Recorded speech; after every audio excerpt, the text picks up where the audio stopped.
हाँ दोस्तों, तो welcome to our channel Jharkhand competitor. तो आज मैं लेके आया हूँ कोडरमा के चौकीदार और होमगार्ड की जो बहाली होने वाली है उससे संबंधित क्वेश्चन।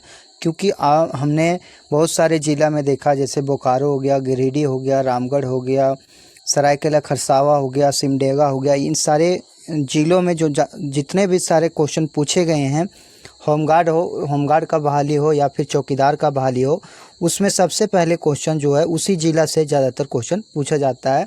और झारखंड के एक दो क्वेश्चन जो सिंपल रहते हैं कि जैसे झारखंड कब स्थापना हुआ, झारखंड में केवां राज्य बना, इस तरह के क्वेश्चन, छोटे मोटे क्वेश्चन पूछे जाते हैं।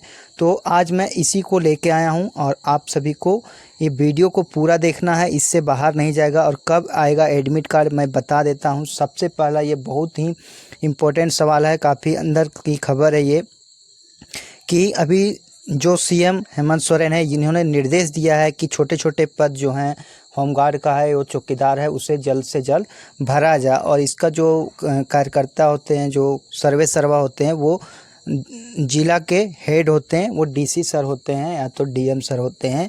तो उन लोगों से कड़ा निर्देश दिया गया है कि हमने तो बहाली दिया ही नहीं है, अच्छे से पूरा कंप्लीट किया नहीं है, तो इस सब छोटे छोटे पदों को इनको नियुक्ति पत्र देकर और इस तरह से बताओ कि हमने इतने लोगों को नौकरी दिया है। तो ये कड़ा निर्देश दिया गया है। और जैसे ही आपका उत्पाद पुलिस सिपाही का बहाली ख़त्म हो जाता है, आपका भी एग्ज़ाम ले लिया जाएगा। हो सके पहले एग्ज़ाम ही होगा, जिस तरह से अन्य ज़िलों में हुआ है। तो आपके लिए ये वीडियो खासकर कोडरमा ज़िला के लिए ये मोस्ट इम्पोर्टेंट है, तो आप ज़रूर देखिए, इससे बाहर नहीं है, रट लें इसको। और ये पूरा कोडरमा ज़िला का निचोड़ मैं लेके आया हूँ। तो चैनल पे नए होंगे तो चैनल को ज़रूर सब्सक्राइब कीजिएगा। कोडरमा चौकीदार की बहाली और कोडरमा चौकीदार के बाद होमगार्ड की बहाली और झारखंड के जितने भी बहाली आती है, झारखंड के अलावा आपको जीके जीएस पढ़ना हो तो हमारे चैनल से ज़रूर जुड़िए। तो चलिए देखते हैं। सबसे पहला चीज़, मैं झारखंड का मानचित्र लेके आया हूँ। तो झारखंड में मैं बता दूँ, झारखंड में 5 प्रमंडल हैं और ये 5 राज्यों से घिरा हुआ है। और दूसरा चीज़, यहाँ 22 ज़िले हैं। कितने ज़िले हैं? 22 ज़िले हैं। और ये 5 राज्य कौन कौन से हैं? तो उत्तर में बिहार है, दक्षिण में उड़ीसा है, पूर्व में पश्चिम बंगाल है और पश्चिम में छत्तीसगढ़ और उत्तर प्रदेश है। एक क्वेश्चन और भी पूछा जाता है कि गढ़वा जो है एकमात्र ऐसा ज़िला है जो तीनों ओर से राज्य से घिरा हुआ है। दूसरा चीज़, 2 ऐसे ज़िले जो किसी भी राज्य से सीमा साझा नहीं करते, तो वह लोहरदगा और खूंटी है। उड़ीसा से कितने ज़िले टच करते हैं? तो 4 ज़िले टच करते हैं। वेस्ट बंगाल से 10 ज़िले और बिहार से 10 ज़िले टच करते। तो ये छोटे छोटे सवाल आप इस तरह से याद रख सकते हैं। और मैं बराबर जब भी वीडियो बनाता हूँ तो इस मैप को ज़रूर बताता हूँ, झारखंड से संबंधित वीडियो रहता है। तो आप देखिए, जब गिरिडीह जिला में हुआ था तो ये पूछा गया था कि गिरिडीह जिला जो है कितने राज्यों से घिरा हुआ है। तो कोडरमा वाले सबसे पहले ये जान लीजिए कि जो हमारा कोडरमा जिला है यह किन ज़िलों से घिरा हुआ है। तो मात्र ये 2 ज़िलों से घिरा हुआ है, एक हजारीबाग और दूसरा गिरिडीह। आप थोड़ा सा भी हल्का फुल्का भी पढ़ते हैं तो वीडियो ज़रूर देखें। वीडियो पूरा कंप्लीट होने वाला है, वीडियो थोड़ा लंबा जाएगा, लेकिन आप एक एक चीज़ को पूरा अच्छे से पढ़ के जाइए। क्योंकि रामगढ़ वाले एथी में पूछा गया था कि एक मंदिर का नाम दिया गया था और पूछा गया था कि यह कौन सा पंचायत में है। तो ये सारी चीज़ें को मैं कंप्लीट रूप से इस वीडियो में लाया हूँ। और जो कोडरमा ज़िला है एकमात्र राज्य बिहार से टच करता है। कौन सा है? बिहार से राज्य जो है टच करता है। कोडरमा में कितने प्रखंड हैं? तो कोडरमा में कुल टोटल 5 प्रखंड हैं।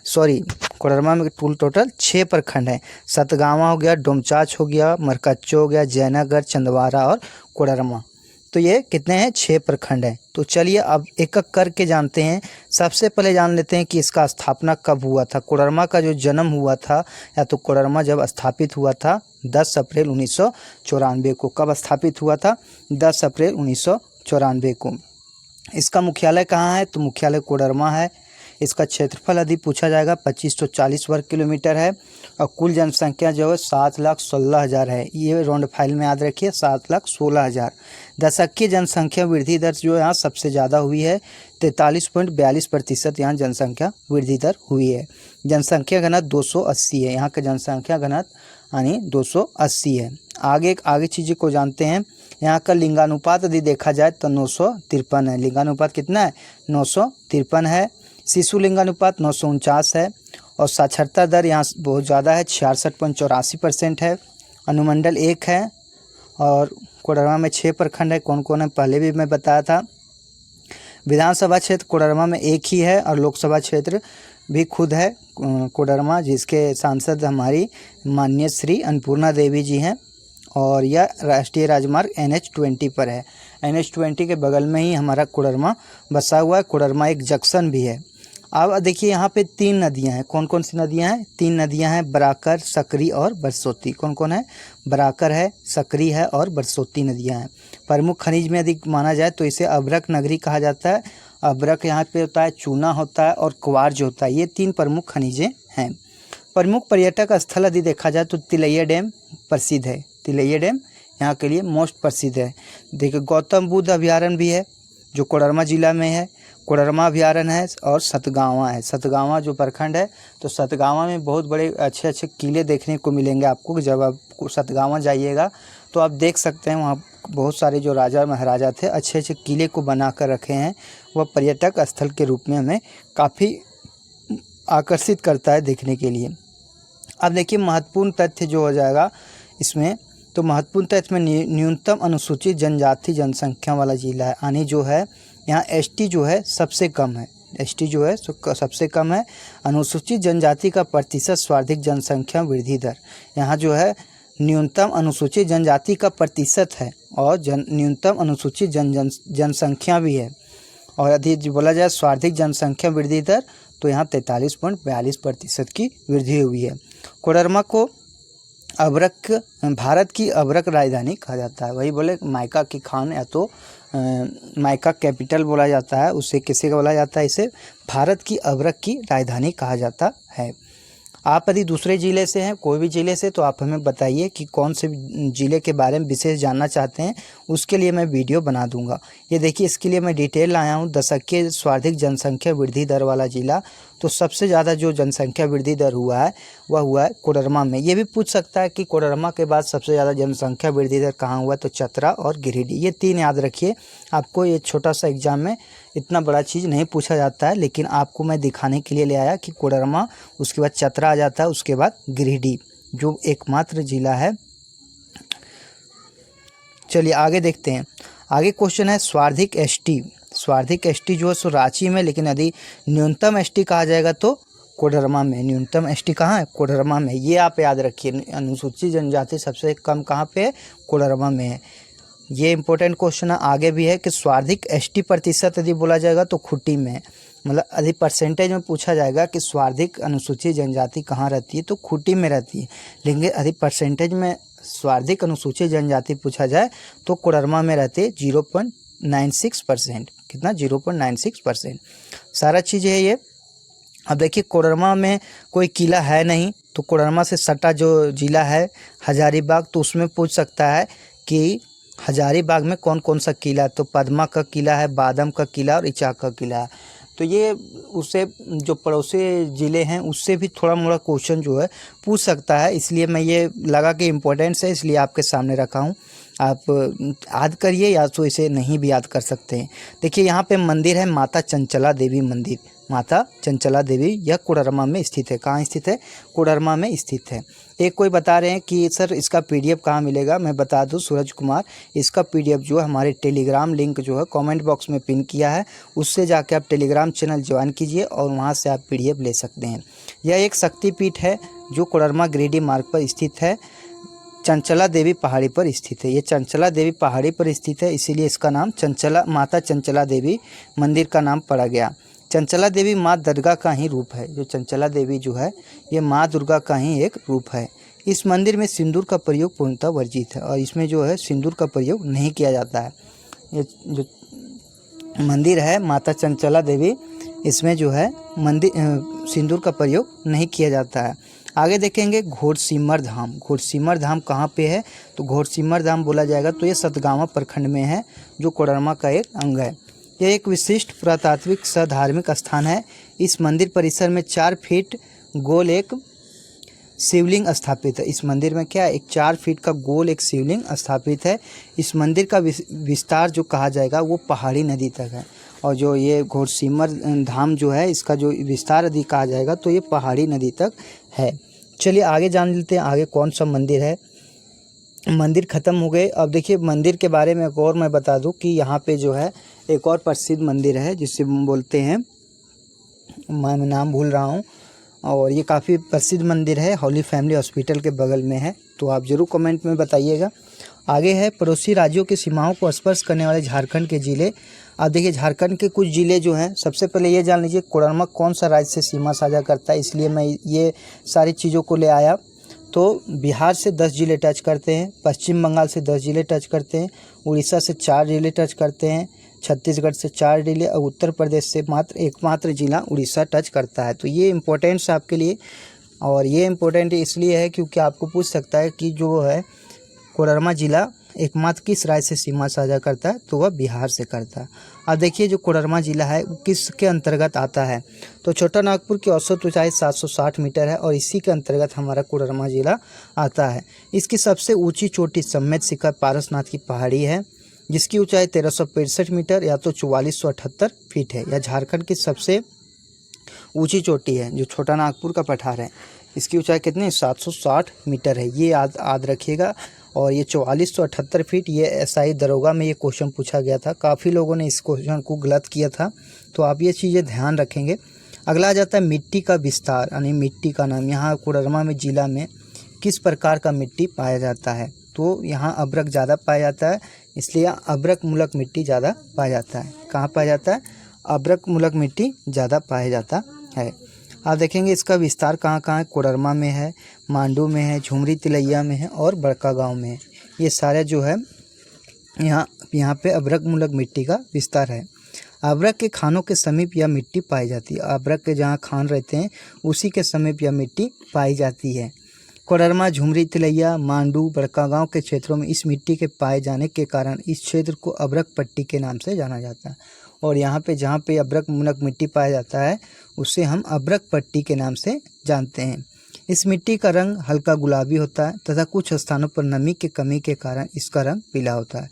इसका जो कलर होता है कैसा होता है, हल्का गुलाबी होता है, लेकिन कुछ स्थान पर देखा जाए तो यह नमी के कारण इसका रंग पीला हो जाता है। यह मिट्टी अत्यंत उपजाऊ होती है, लेकिन इन क्षेत्रों में जल की कमी के कारण इस मिट्टी में समुचित ढंग से कृषि कार्य संभव नहीं हो पाता है। सच में यदि कोडरमा जिला में देखा जाए तो अधिकतर यहाँ पे खेती नहीं होता है, उपजाऊ यहाँ की मिट्टी जो है नहीं है। चलिए आगे देख लेते हैं। आगे इस मिट्टी के बारे में बता दिया, कोडरमा में अभ्रक मूलक मिट्टी पाया जाता है। तो चैनल को ज़रूर सब्सक्राइब कीजिए यदि लगे कि आपके लिए हमने कुछ किया है तो, और ज़्यादा से ज़्यादा शेयर कीजिए ताकि आपके भाई दोस्त जो भी हों उसे सहायता मिल सके। अब देखिए कुछ अभयारण्य हैं, ये चीज़ आप जान लीजिए। आपको झारखंड पुलिस या तो फिर आगे उत्पाद सिपाही या तो ये जो हम पढ़ रहे हैं उसके लिए, जो केवल होमगार्ड के लिए पढ़ रहे हैं उसके लिए मैं बता दूं कि आप केवल कोडरमा अभयारण्य को याद रखिए, जो कोडरमा में उसी को याद रखिए। कोडरमा अभयारण्य कोडरमा में है। इसका जो क्षेत्रफल है 177.35 है। 1985 में इसका स्थापना हुआ था। तेंदुआ, सांभर और हिरन के लिए प्रसिद्ध है। तो ये चीज़ आप याद रखेंगे जो केवल होमगार्ड और चौकीदार की तैयारी कर रहे हैं। दूसरी चीज़ जो आगे तैयारी कर रहे हैं उसे आप याद रखें। तोपचांची अभयारण्य धनबाद में है। यह तेंदुआ, हिरन, जंगली भालू के लिए प्रचलित है। लावालौंग अभयारण्य जो है चतरा में है। यह बाघ, तेंदुआ, नीलगाय और हिरन के लिए प्रचलित है। और ये दोनों जो है तोपचांची और लावालौंग, इसका स्थापना 1978 में हुआ था। आगे पालकोट अभयारण्य गुमला में है। और उधवा झील पश्चिम विहार साहिबगंज में। उधवा झील पश्चिम विहार कहाँ है, साहिबगंज में है। और ये पालकोट अभयारण्य का स्थापना 1990 में तेंदुआ, जंगली भालू के लिए संरक्षित किया गया है। और ये उधवा पश्चिम विहार 1991 में जल कौआ, बटान और किंगफिशर के लिए प्रसिद्ध है। चलिए आगे देखते हैं आगे क्वेश्चन क्या कह रहा है और क्या हमें जानना चाहिए। अब आ जाता है पक्षी विहार। पक्षी विहार के बारे में तिलैया पक्षी विहार कोडरमा में है। तिलैया पक्षी विहार कहाँ है, कोडरमा में है। तेनूघाट पक्षी विहार जो बोकारो में है। चंद्रपुरा पक्षी विहार बोकारो में है। ईचागढ़ पक्षी विहार सरायकेला खरसावा में है। आप ईचागढ़ देख के आप हजारीबाग नहीं मार दीजिएगा, क्योंकि वहाँ पे भी एक ईचाक नामक स्थान है। ईचागढ़ कहाँ है, पक्षी विहार सरायकेला खरसावा में। उधवा पक्षी विहार कहाँ है, साहिबगंज में। तो ये सारी इम्पोर्टेंट से क्वेश्चन आपके लिए मैं बता दूं कि आप ये सारी चीज़ों को आप पढ़ के जाइए। आप देखिए कोडरमा ज़िला के बारे में एक और मैप में लेकर आया हूँ। यहाँ देखिए कोडरमा में क्या है, गौतम बुद्ध अभ्यारण्य, कोडरमा अभ्यारण्य, तिलैया पक्षी विहार, चेचरो पार्क। चेचरो पार्क कहाँ है, कोडरमा में है। कहाँ है, कोडरमा में। तो ये चीज़ आप ध्यान रखेंगे, चेचरो पार्क, गौतम बुद्ध अभ्यारण्य, कोडरमा अभ्यारण्य, तिलैया पक्षी विहार, ये सारा कहाँ है हमारा, कोडरमा में। अगला आ जाता है कृषि प्रदेश। कृषि प्रदेश में आ जाता है आपका, यह किसके अंतर्गत आता है, किस पठार के अंतर्गत आता है। ये सारे क्वेश्चन जो खेती से संबंधित भी आ सकते हैं। तो कृषि प्रदेश से संबंधित जिला में हजारीबाग पठार के कृषि प्रदेश में हमारा कोडरमा जिला आता है। ये पूछ सकता है कि कोडरमा जिला किस कृषि प्रदेश के अंतर्गत आता है, तो हजारीबाग पठार कृषि प्रदेश के अंतर्गत आता है। इसमें कौन कौन है, चतरा, हजारीबाग, गिरिडीह और कोडरमा, ये हजारीबाग पठार के अंतर्गत कृषि क्षेत्र में आते हैं। देखिए यहाँ पे मुख्य फसल जो होता है धान, मक्का, रागी की खेती ज़्यादातर की जाती है हजारीबाग पठार के कृषि प्रदेश में। इस क्षेत्र में कृषि कार्यों को सीमित विकास हुआ है और इसमें जो है देखा जाए तो बहुत कम ही सीमित मात्रा में विकास हुआ है। अधिक मात्रा में यहाँ के लोग खेती नहीं कर पाते हैं क्योंकि वहाँ की मिट्टी और यहाँ की जलवायु ऐसी नहीं है। अब देखिए भैरवा जलाशय परियोजना, ये हजारीबाग और रामगढ़ की संयुक्त परियोजना है। जैसे स्थापना जलाशय परियोजना से भी क्वेश्चन आते हैं। इसकी स्थापना 1984 में हुई थी। पचखेरो जलाशय परियोजना कोडरमा और हजारीबाग की संयुक्त परियोजना है। इसकी स्थापना 1984 में भी थी। बक्सा जलाशय परियोजना हजारीबाग और चतरा में हुआ था। बक्सा जलाशय परियोजना हजारीबाग और चतरा का संयुक्त परियोजना है। केशव जलाशय परियोजना कोडरमा का है और यह 1982 में स्थापना किया गया था। ये सारे क्वेश्चन आपके लिए इम्पोर्टेंट्स हैं। चैनल को ज़रूर सब्सक्राइब कीजिए क्योंकि ये चीज़ें जो है बनाने में काफ़ी समय लगा है और ये यदि आपको समय दे रहा हूँ तो आपका भी एक दायित्व बनता है कि आप चैनल को ज़्यादा से ज़्यादा सब्सक्राइब करवाएं और लोगों को बताएं कि इस चैनल के माध्यम से हमें इन चीज़ों का लाभ मिलता है। दामोदर नदी घाटी परियोजना, देखिए ये नदी घाटी परियोजना इसलिए इम्पोर्टेंट है क्योंकि डीवीसी जो है हमारे कोडरमा में ही स्थित है और डीवीसी का जो यहाँ पानी जाता है दामोदर वैली कॉरपोरेशन का, ये यहीं से जाता है, तो ये इसलिए इम्पोर्टेंट्स हो जाता है। यह भारत की पहली बहुउद्देशीय नदी घाटी परियोजना है जिसे 1948 ईस्वी में प्रारंभ किया गया था। कब स्थापित किया गया था, 1948 ईस्वी में। यह झारखंड एवं पश्चिम बंगाल की संयुक्त परियोजना, किसका है, झारखंड और पश्चिम बंगाल का संयुक्त परियोजना है। यह परियोजना अमेरिका की टेनेंसी घाटी परियोजना से प्रेरित है। किससे प्रेरित है, अमेरिका की टेनेंसी घाटी परियोजना से प्रेरित है। इस परियोजना के संचालन हेतु 7 जुलाई 1948 को डीवीसी का स्थापना की गई थी जिसका मुख्यालय कोलकाता है। इसका स्थापना 7 जुलाई 1948 को हुआ था और इसका जो मुख्यालय है वो कोलकाता है। कहाँ पे है, कोलकाता है।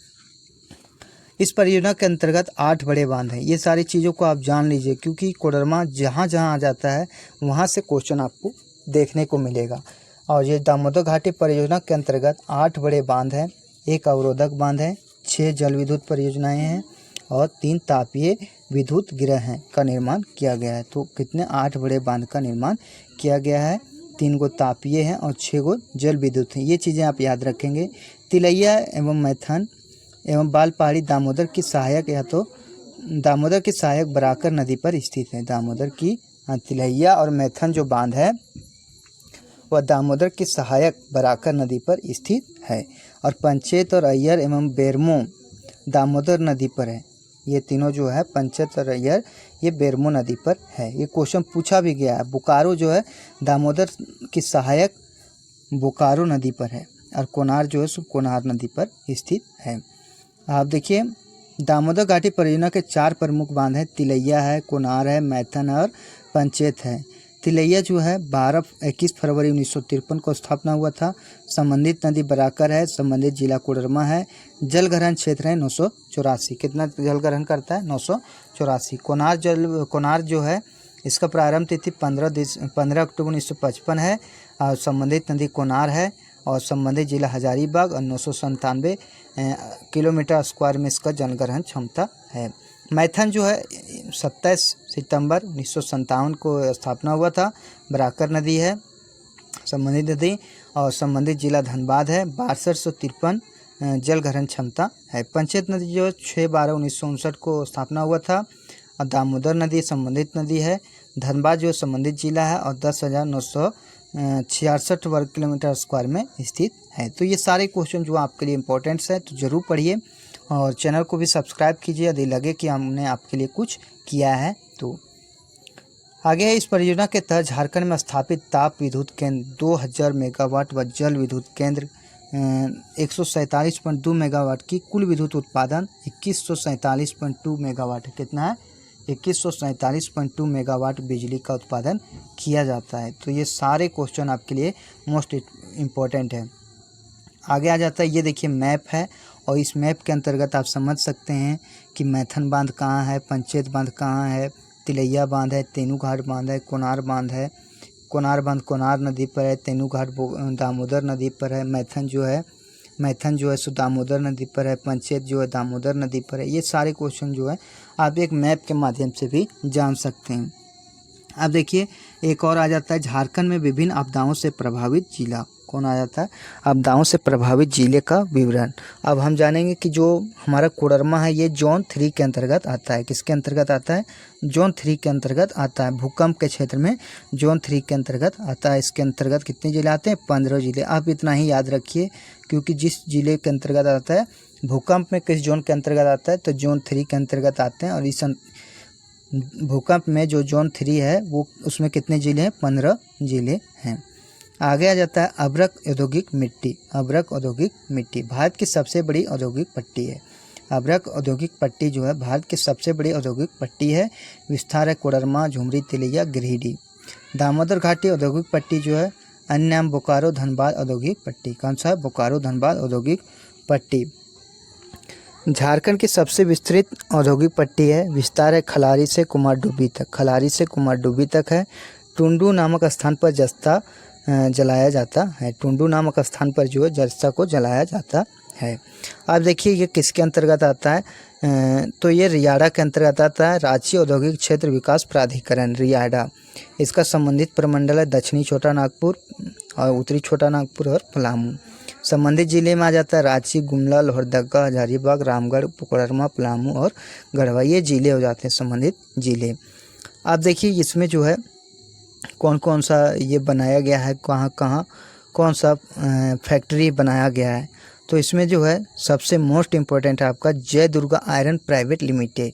ये स्पंज लोहा के लिए है और यह झुमरी, तिलैया, कोडरमा में है। ये निजी कार्य करता है, यानी यह पूर्ण रूप से सरकारी नहीं है। यह अपना कोई एक स्पंज लोहा बनाने की कोई कंपनी है। आशीर्वाद स्टील इंडस्ट्री लिमिटेड स्पंज लोहा की है। गम्हरिया जमशेदपुर में है, ये भी निजी है। इंडियो साई ग्लास कंपनी, ये ग्लास बनाती है। भुरकुंडा रामगढ़ में, ये भी निजी कंपनी है। Indian steel and wire steel का छड़ है, पूर्वी सिंहभूम में, यह निजी है।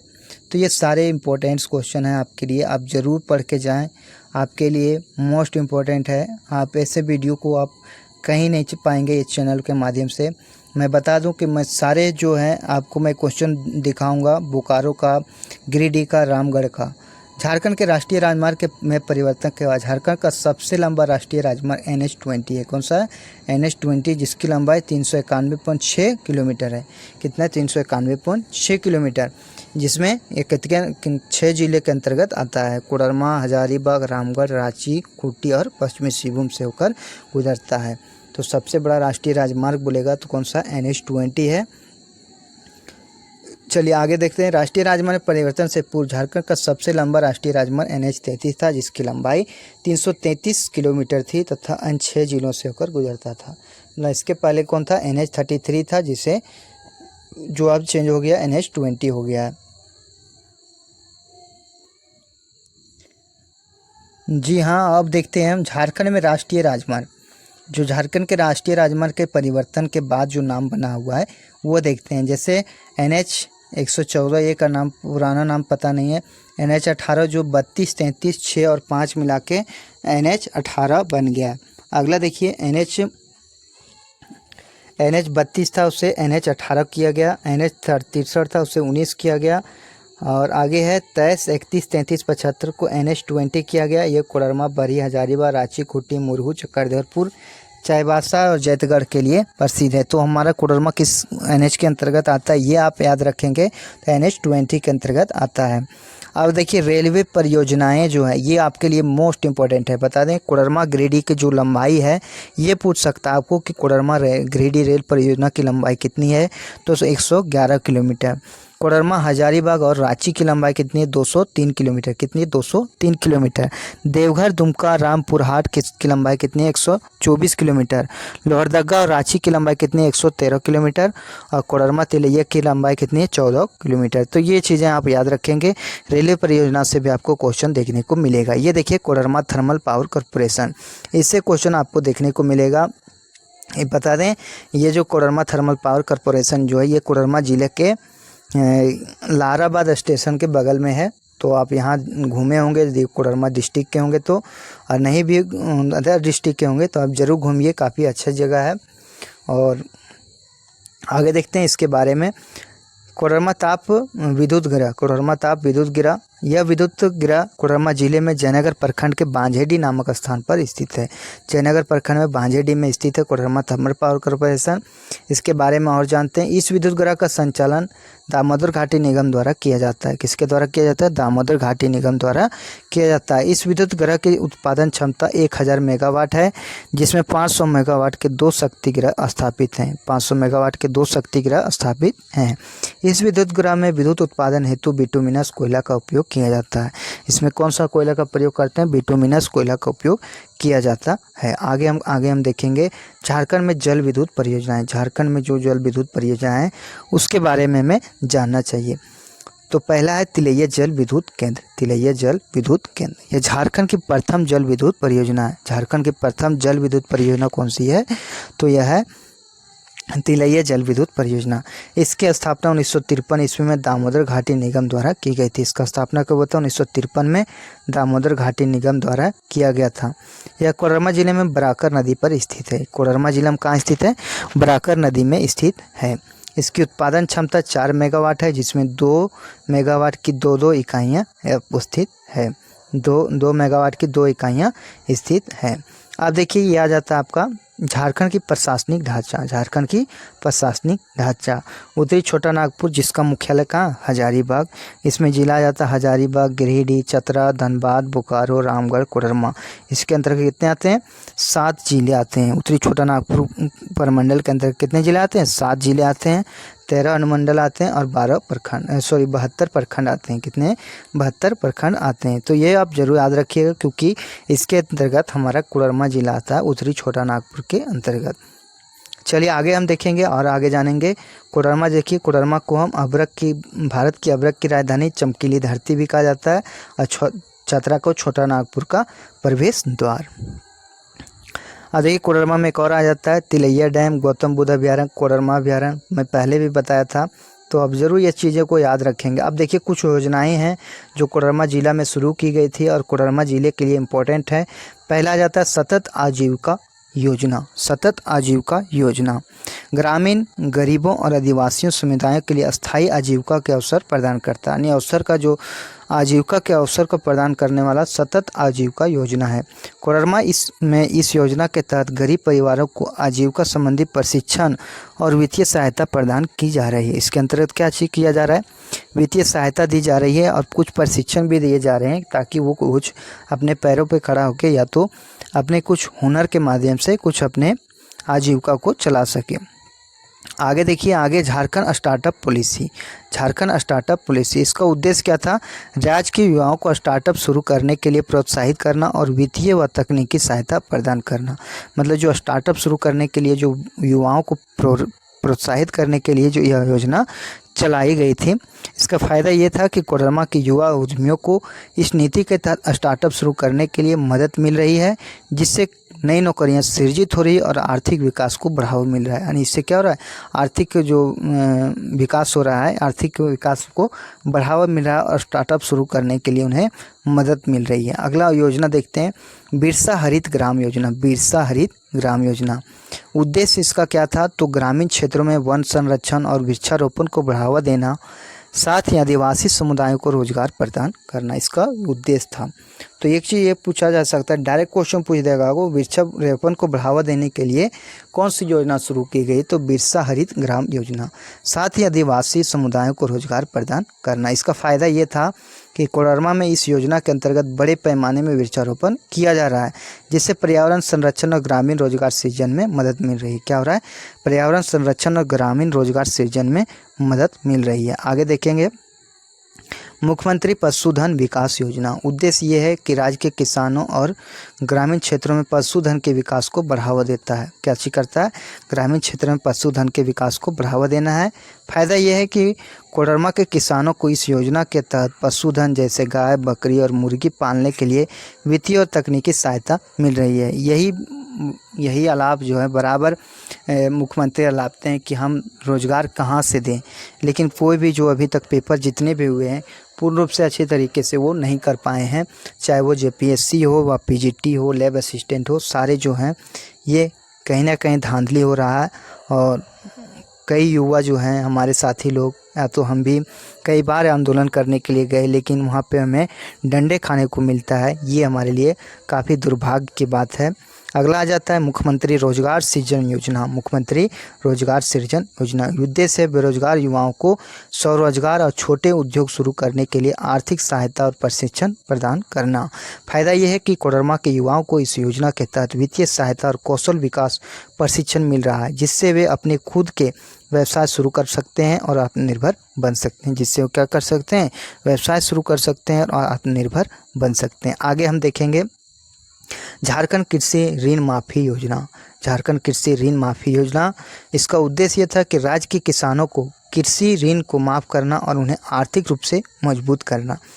फ़ायदा यह था कि कोडरमा जिले के किसान जो ऋण के बोझ से दबे हुए थे, उन्हें इस योजना के तहत राहत मिली, जिससे वे पुनः खेती के कार्य में सक्रिय हो सके। तो कृषि ऋण माफ़ी योजना भी कोडरमा जिले के लिए काफ़ी इम्पोर्टेंट था, उनके वहाँ के किसानों के लिए काफ़ी अच्छा था। अगला आ जाता है सुकन्या योजना। लड़कियों की शिक्षा और स्वास्थ्य के लिए वित्तीय सहायता प्रदान करना। शिक्षा और स्वास्थ्य के लिए वित्तीय सहायता दी जाती थी सुकन्या योजना के तहत। फायदा ये हुआ कि कोडरमा जिले में गरीब परिवारों की लड़कियों को इस योजना के तहत वित्तीय सहायता मिल रही है, जिससे उनकी शिक्षा और स्वास्थ्य संबंधी आवश्यकताएँ पूरी हो सके। क्या होता है? उसकी शिक्षा और स्वास्थ्य संबंधी आवश्यकताएँ पूरी हो रही है। अगला जाता है मुख्यमंत्री दीदी बाड़ी योजना। इसका उद्देश्य ये है ग्रामीण महिलाओं को कृषि आधारित रोजगार के अवसर प्रदान करना। फायदा ये है कि कोडरमा की महिलाएं इस योजना के तहत अपने घरों के आसपास छोटे पैमाने पर सब्जियों और फलों की खेती कर रहे हैं, जिससे वे अतिरिक्त आय कमा रही है। जिससे क्या हो रहा है? अतिरिक्त आय को वह कमा पा रही है।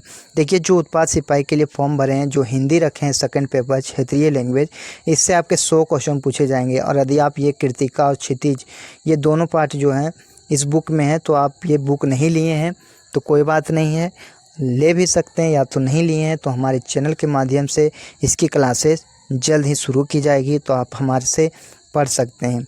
और एक ये मोटिवेशनल थॉट है कि जिस चीज़ पर यह जग हंसा है उसी ने इतिहास रचा है। तो आप, कोई हंस रहा है, कोई बोल रहा है, तो आप उससे दुखी ना हो। आप यदि कई चीज़ में फेल हो गए हैं तो चिंता ना करें, सफलता रंग लाएगी और आप